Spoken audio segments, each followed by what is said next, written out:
พน้องนางน้ำตาหลั่งไหล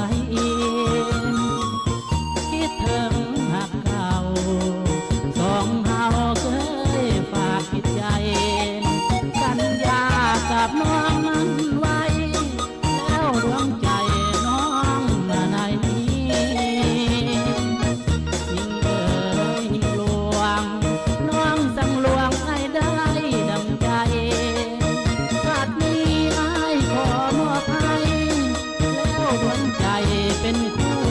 กำเสริญสิ้นสัญญาน้ำตาไม่โกรธ